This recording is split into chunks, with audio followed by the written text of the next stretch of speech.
Badminton खेलते खेलते दीपा शादीशुदा और अपनी से दोगुनी उम्र के बबलू से इस कदर प्यार करने लगी कि अपने घर वालों की खिलाफत के बावजूद भी उसने बबलू से शादी कर ली। बाद में सुमन नाम की एक महिला के साथ बनी नजदीकी ने दीपा को समलैंगिक संबंधों तक पहुंचा दिया। फिर मम्मी, मैं जानता हूं कि आपको मेरी एक बात बुरी लग सकती है, वो यह कि सुमन आंटी जो आपकी सहेली हैं, उनका यहाँ आना मुझे अच्छा नहीं लगता। और तो और मेरे दोस्त तक कहते हैं कि वह पूरी तरह से गुंडी लगती हैं। बेटे यशराज की यह बात सुनकर माँ दीपा उसे देखती ही रह गई। दीपा बेटे को समझाते हुए बोली, बेटा सुमन आंटी अपने गांव की प्रधान है, वह ठेकेदारी भी करती है। वह आदमियों की तरह कपड़े पहनती है, उनकी तरह से काम करती है, इसलिए वह ऐसी दिखती है। वैसे एक बात बताऊं कि वह स्वभाव से अच्छी है। माँ और बेटे के बीच जब यह बहस हो रही थी तो वहीं कमरे में दीपा का पति बबलू भी बैठा था। उससे जब चुप नहीं रहा गया तो वह बीच में बोल उठा, दीपा, यश को जो लगा उसने कह दिया। उसकी बात अपनी जगह सही है। मैं भी तुम्हें यही समझाने की कोशिश करता रहता हूं, लेकिन तुम मेरी बात मानने को ही तैयार नहीं होती हो। यश बच्चा है, उसे हमारे काम धंधे आदि की समझ नहीं है, पर आप समझदार हैं। आपको यह तो पता ही है कि सुमन ने हमारे एनजीओ में कितनी मदद की है। दीपा ने पति को समझाने की कोशिश करते हुए कहा। मदद की है तो क्या हुआ, क्या वह अपना हिस्सा नहीं लेती है? और 8 महीने पहले उसने हमसे जो 3.5 लाख रुपए लिए थे, अभी तक नहीं लौटाए, पति बोला। माँ और बेटे के बीच छिड़ी बहस में अब पति पूरी तरह शामिल हो गया था। बच्चों के सामने ऐसी बातें करना जरूरी है क्या? दीपा गुस्से में बोली। यह बात तुम क्यों नहीं समझती? मैं कब से तुम्हें समझाता आ रहा हूं कि सुमन से दूरी बना लो, बबलू सिंह ने कहा तो दीपा गुस्से में मुंह बनाकर दूसरे कमरे में चली गई। बबलू ने भी दीपा को उस समय मनाने की कोशिश नहीं की क्योंकि वह जानता था कि 2 से 4 घंटे में वह नॉर्मल हो जाएगी। बबलू सिंह उत्तर प्रदेश के लखनऊ शहर के इस्माइलगंज में रहता था। कुछ समय पहले तक इस्माइलगंज एक गांव का हिस्सा होता था, लेकिन शहर का विकास होने के बाद अब वह भी शहर का हिस्सा हो गया है।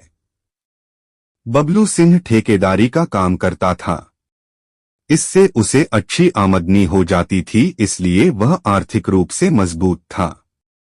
उसकी शादी निर्मला नामक एक महिला से हो चुकी थी। शादी के 15 साल बाद भी निर्मला मां नहीं बन सकी थी। इस वजह से वह अक्सर तनाव में रहती थी। बबलू सिंह को बैडमिंटन खेलने का शौक था।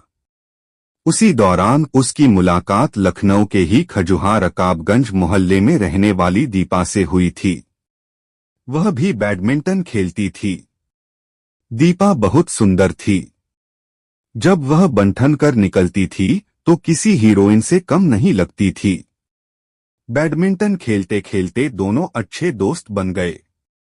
40 साल का बबलू उसके आकर्षण में ऐसा बंधा कि शादीशुदा होने के बावजूद खुद को संभाल न सका।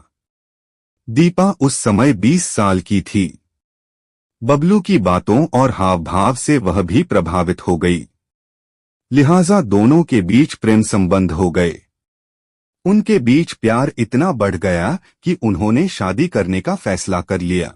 दीपा के घर वालों ने उसे बबलू से विवाह करने की इजाजत नहीं दी। इसकी एक वजह यह थी कि एक तो बबलू दूसरी बिरादरी का था और दूसरे बबलू पहले से शादीशुदा था। लेकिन दीपा उसकी दूसरी पत्नी बनने को तैयार थी। पति द्वारा दूसरी शादी करने की बात सुनकर निर्मला नाराज हुई, लेकिन बबलू ने उसे यह कहकर राजी कर लिया कि तुम्हारे मां न बनने की वजह से दूसरी शादी करने के लिए मजबूर होना पड़ रहा है। पति की दलीलों के आगे निर्मला को चुप होना पड़ा क्योंकि शादी के 15 साल बाद भी उसकी कोख नहीं भरी थी। लिहाजा न चाहते हुए भी उसने पति को शौतन लाने की सहमति दे दी। घर वालों के विरोध को नजरअंदाज करते हुए दीपा ने अपनी उम्र से दोगुने बबलू से शादी कर ली और वह उसकी पहली पत्नी निर्मला के साथ ही रहने लगी। करीब 1 साल बाद दीपा ने एक बेटे को जन्म दिया जिसका नाम यशराज रखा गया। बेटा पैदा होने के बाद घर के सभी लोग बहुत खुश हुए। अगले साल दीपा एक और बेटे की मां बनी। उसका नाम युवराज रखा। इसके बाद तो बबलू दीपा का खास ध्यान रखने लगा। बहरहाल दीपा बबलू के साथ बहुत खुश थी। दोनों बच्चे बड़े हुए तो स्कूल में उनका दाखिला करा दिया। अब यशराज जॉर्ज इंटर कॉलेज में कक्षा 9 में पढ़ रहा था और युवराज सेंट्रल एकेडमी में कक्षा 7 में। दीपा भी 35 साल की हो चुकी थी और बबलू 55 का उम्र बढ़ने की वजह से वह दीपा का उतना ध्यान नहीं रख पाता था। ऊपर से वह शराब भी पीने लगा। इन्हीं सब बातों को देखने के बाद दीपा को महसूस होने लगा था कि बबलू से शादी करके उसने बड़ी गलती की थी। लेकिन अब पछताने से क्या फायदा, जो होना था हो चुका। बबलू का 2 मंजिला मकान था। पहली मंजिल पर बबलू की पहली पत्नी निर्मला अपने देवर देवरानी और ससुर के साथ रहती थी। नीचे के कमरों में दीपा अपने बच्चों के साथ रहती थी। उनके घर से बाहर निकलने के भी 2 रास्ते थे। दीपा का बबलू के परिवार के बाकी लोगों से कम ही मिलना जुलना होता था। वह उनसे बातचीत भी कम करती थी। बबलू को शराब की लत हो जाने की वजह से उसकी ठेकेदारी का काम भी लगभग बंद सा हो गया था। तब उसने कुछ टेम्पो खरीदकर किराए पर चलवाने शुरू कर दिए थे। उनसे होने वाली कमाई से घर का खर्च चल रहा था। शुरू से ही ऊंचे ख्यालों और सपनों में जीने वाली दीपा को अब अपनी जिंदगी बोरियत भरी लगने लगी थी। खुद को व्यस्त रखने के लिए दीपा ने सन 2006 में ओम जागृति सेवा संस्थान के नाम से एक एनजीओ बना लिया। उधर बबलू का जुड़ाव भी समाजवादी पार्टी से हो गया। अपने संपर्कों की बदौलत उसने एनजीओ को कई प्रोजेक्ट दिलवाए। इसी बीच सन 2008 में दीपा की मुलाकात सुमन सिंह नामक महिला से हुई। सुमन सिंह गोंडा करनैलगंज के कटरा शाहबाजपुर गांव की रहने वाली थी। वह थी तो महिला लेकिन उसकी सारी हरकतें पुरुषों वाली थीं। पैंट शर्ट पहनती और बायकट बाल रखती थी। सुमन निर्माण कार्य की ठेकेदारी का काम करती थी। उसने दीपा के एनजीओ में काम करने की इच्छा जताई। दीपा को इस पर कोई एतराज न था, लिहाजा वह एनजीओ में काम करने लगी। सुमन एक तेजतर्रार महिला थी। अपने संबंधों से उसने एनजीओ को कई प्रोजेक्ट भी दिलवाए। तब दीपा ने उसे अपनी संस्था का सदस्य बना दिया। इतना ही नहीं, वह संस्था की ओर से सुमन को उसके कार्य की एवज में पैसे भी देने लगी। कुछ ही दिनों में सुमन के दीपा से पारिवारिक संबंध बन गए। दीपा को ज्यादा से ज्यादा बंठन कर रहने और सजने संवरने का शौक था। वह हमेशा बंठन कर और ज्वेलरी पहने रहती थी। 2 बच्चों की मां बनने के बाद भी उसमें गजब का आकर्षण था। उसे देखकर कोई भी उसकी ओर आकर्षित हो सकता था। एनजीओ में काम करने की वजह से सुमन दीपा को अक्सर अपने साथ ही रखती थी। दीपा इसे सुमन की दोस्ती समझ रही थी, पर सुमन पुरुष की तरह ही दीपा को प्यार करने लगी थी। एक बार जब सुमन दीपा को प्यार भरी नजरों से देख रही थी तो दीपा ने पूछा, ऐसे क्या देख रही हो? मैं भी तुम्हारी तरह एक महिला हूं। तुम मुझे इस तरह निहार रही हो जैसे कोई प्रेमी प्रेमिका को देख रहा हो। दीपा, तुम मुझे अपना प्रेमी ही समझो। मैं सच में तुम्हें बहुत प्यार करने लगी हूं। सुमन ने मन में दबी बातें उसके सामने रख दी। सुमन की बातें सुनते ही वह चौंकते हुए बोली, यह तुम कैसी बातें कर रही हो? कहीं 2 लड़कियां आपस में प्रेमी प्रेमिका हो सकती हैं? दीपा, मैं लड़की जरूर हूं, पर मेरे अंदर कभी कभी लड़के सा बदलाव महसूस होता है। मैं सब कुछ लड़कों की तरह करना चाहती हूँ, प्यार और दोस्ती सब कुछ। इसीलिए तुम मुझे बहुत अच्छी लगती हो, मैं तुमसे शादी भी करना चाहती हूँ। मैं पहले से शादीशुदा हूँ, मेरे पति और बच्चे हैं। दीपा ने उसे समझाने की कोशिश की, मैं तुम्हें पति और बच्चों से अलग थोड़े न कर रही हूँ। हम दोस्त और पति पत्नी दोनों की तरह रह सकते हैं। सबसे अच्छी बात तो यह है कि हमारे ऊपर कोई शक भी नहीं करेगा। दीपा, मैं सच कह रही हूँ कि मुझे तुम्हारे करीब रहना अच्छा लगता है। ठीक है बाबा, पर कभी यह बातें किसी और से मत कहना, दीपा ने सुमन से अपना पीछा छुड़ाने के अंदाज में कहा। दीपा, मेरी इच्छा है कि तुम मुझे सुमन नहीं छोटू के नाम से पुकारा करो। समझ गई, आज से तुम मेरे लिए सुमन नहीं छोटू हो। इतना कहकर सुमन और दीपा करीब आ गए। दोनों के बीच आत्मीय संबंध बन गए थे। सुमन ने रिश्ते को मजबूत करने के लिए एक दिन दीपा के साथ मंदिर जाकर शादी भी कर ली। सुमन के करीब आने से दीपा के जीवन को भी नई उमंग महसूस होने लगी थी कि कोई तो है जो उसे इतना प्यार कर रही है। इसके बाद सुमन एक प्रेमी की तरह उसका ख्याल रखने लगी थी। समय गुजरने लगा। दीपा के पति और परिवार को इस बात की कोई भनक नहीं थी। वह सुमन को उसकी सहेली ही समझ रहे थे। एनजीओ के काम के कारण सुमन अक्सर ही दीपा के साथ उसके घर पर ही रुक जाती थी। सुमन को भी शराब पीने का शौक था। बबलू भी शराब पीता था। कभी कभी सुमन बबलू के साथ ही पीने बैठ जाती थी, जिससे सुमन और बबलू की दोस्ती हो गई। सुमन के लिए उसके यहाँ रुकना और ज्यादा आसान हो गया था। उसके रुकने पर बबलू भी कोई एतराज नहीं करता था। वह भी उसे छोटू कहने लगा। साल 2010 में उत्तर प्रदेश में पंचायत चुनाव हुए तो सुमन ने अपने गांव कटरा शाहबाजपुर से ग्राम प्रधान का चुनाव लड़ा। सुमन सिंह का भाई विनय सिंह करनैलगंज थाने का हिस्ट्रीशीटर बदमाश था। उसके पिता अवधराज सिंह के खिलाफ भी कई आपराधिक मुकदमे करनैलगंज थाने में दर्ज थे।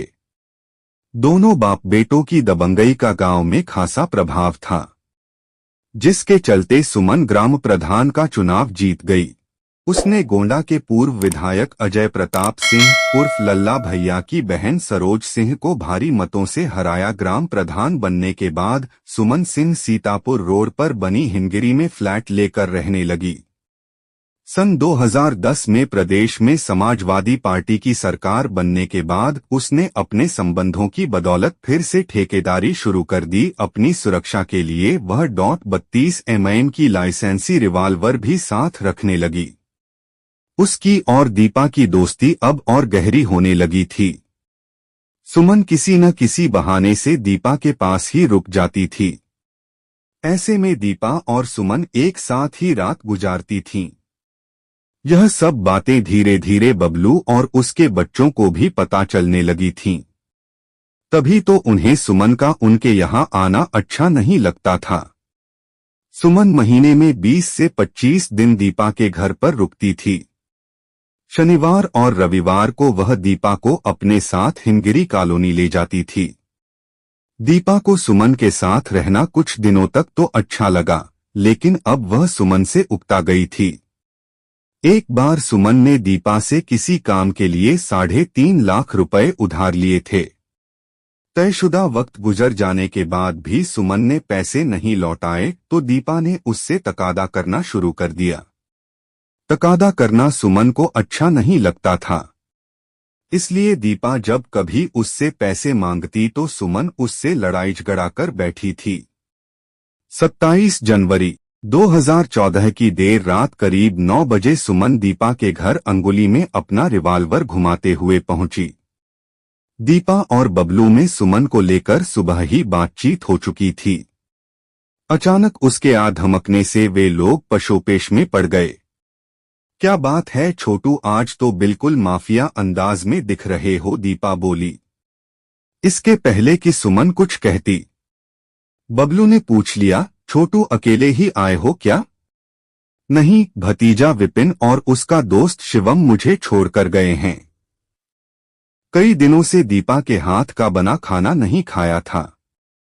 उसकी याद आई तो चली आई। सुमन और बबलू बातें करने लगे तो दीपा किचन में चली गई। सुमन ने भी फटाफट बबलू से बातें खत्म की और दीपा के पीछे किचन में पहुंचकर उसे पीछे से अपनी बाहों में भर लिया। पति और बच्चों की बातें सुनकर दीपा का मूड सुबह से ही खराब था। वह सुमन को झिड़कते हुए बोली, छोटू ऐसे मत किया करो, अब बच्चे बड़े हो गए हैं। यह सब उनको बुरा लगता है। उस समय सुमन नशे में थी। उसे दीपा की बात समझ नहीं आई। उसे लगा कि दीपा उससे बेरुखी दिखा रही है। वह बोली, दीपा, तुम अपने पति और बच्चों के बहाने मुझसे दूर जाना चाहती हो। मैं तुम्हारी बातें सब समझती हूँ। दीपा और सुमन के बीच बहस बढ़ चुकी थी। दोनों की आवाज सुनकर बबलू भी किचन में पहुंच गया। लड़ाई आगे न बढ़े इसके लिए बबलू सिंह ने सुमन को रोका और उसे लेकर ऊपर के कमरे में चला गया। वहां दोनों ने शराब पीनी शुरू कर दी। शराब के नशे में खाने के समय सुमन ने दीपा को फिर से बुरा भला कहा। दीपा को भी लगा कि शराब के नशे में सुमन घर पर रुककर हंगामा करेगी। उसकी तेज आवाज पड़ोसी भी सुनेंगे, जिससे घर की बेइज्जती होगी। इसलिए उसने उसे अपने यहाँ रुकने के लिए मना लिया। बबलू सिंह ऊपर के कमरे में सोने चला गया। दीपा के कहने के बाद भी सुमन उस रात वहां से नहीं गई, बल्कि वहीं दूसरे कमरे में जाकर सो गई। 28 जनवरी 2014 की सुबह दीपा के बच्चे स्कूल जाने की तैयारी कर रहे थे। वह उनके लिए नाश्ता तैयार कर रही थी। तभी किचन में सुमन पहुंच गई।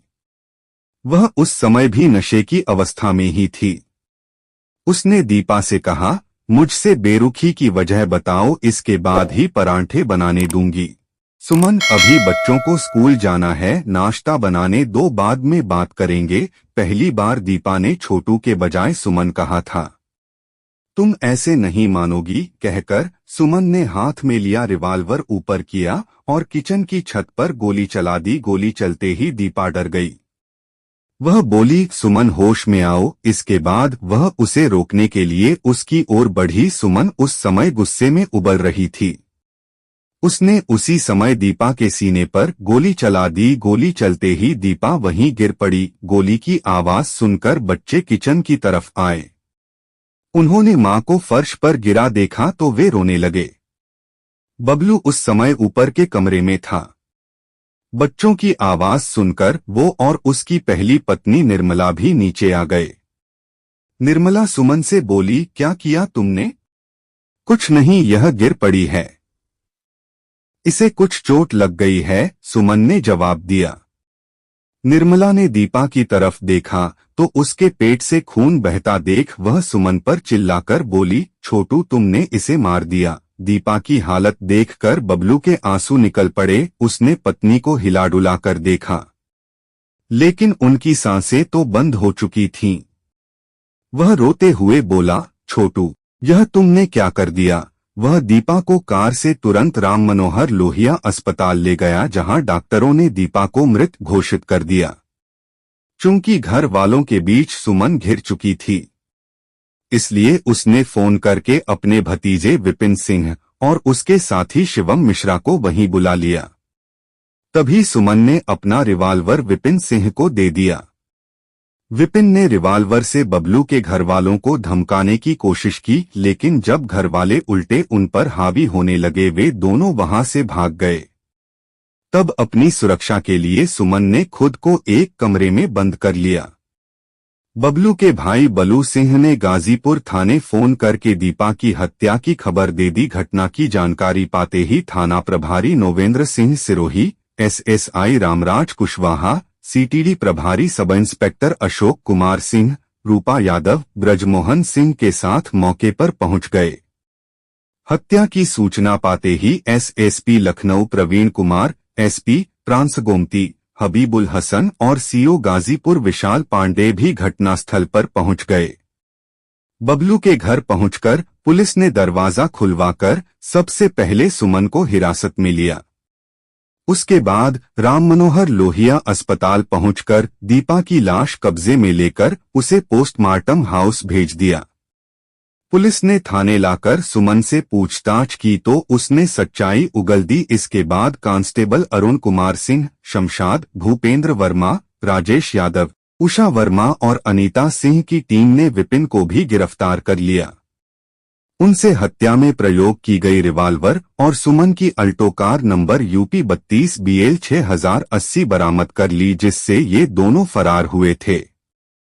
देवरिया जिले के भटनी कस्बे का रहने वाला शिवम गणतंत्र दिवस की परेड देखने लखनऊ आया था। वह एक होनहार युवक था। लखनऊ घूमने के लिए विपिन ने उसे 1 से 2 दिन और रुकने के लिए कहा। उसे क्या पता था कि यहाँ रुकने पर उसे जेल जाना पड़ जाएगा। दोनों अभियुक्तों के खिलाफ पुलिस ने भादमवी की धारा 302-506 के तहत मामला दर्ज करके उन्हें 29 जनवरी 2014 को मजिस्ट्रेट के सामने पेश कर जेल भेज दिया। जेल जाने से पहले सुमन अपने किए पर पछता रही थी। उसने पुलिस से कहा कि वह दीपा से बहुत प्यार करती थी। गुस्से में उसका कत्ल हो गया। सुमन के साथ जेल गए शिवम को लखनऊ में रुकने का पछतावा हो रहा था। अपराध किसी तूफान की तरह होता है। वह अपने साथ उन लोगों को भी तबाह कर देता है जो उससे जुड़े नहीं होते हैं। दीपा और सुमन के गुस्से के तूफान में शिवम के साथ विपिन और दीपा का परिवार, खासकर उसके 2 छोटे छोटे बच्चे प्रभावित हुए हैं। सुमन का भतीजा विपिन भागने में सफल रहा। कथा लिखे जाने तक उसकी तलाश जारी थी। कथा पुलिस सूत्रों और मोहल्ले वालों से की गई बातचीत के आधार पर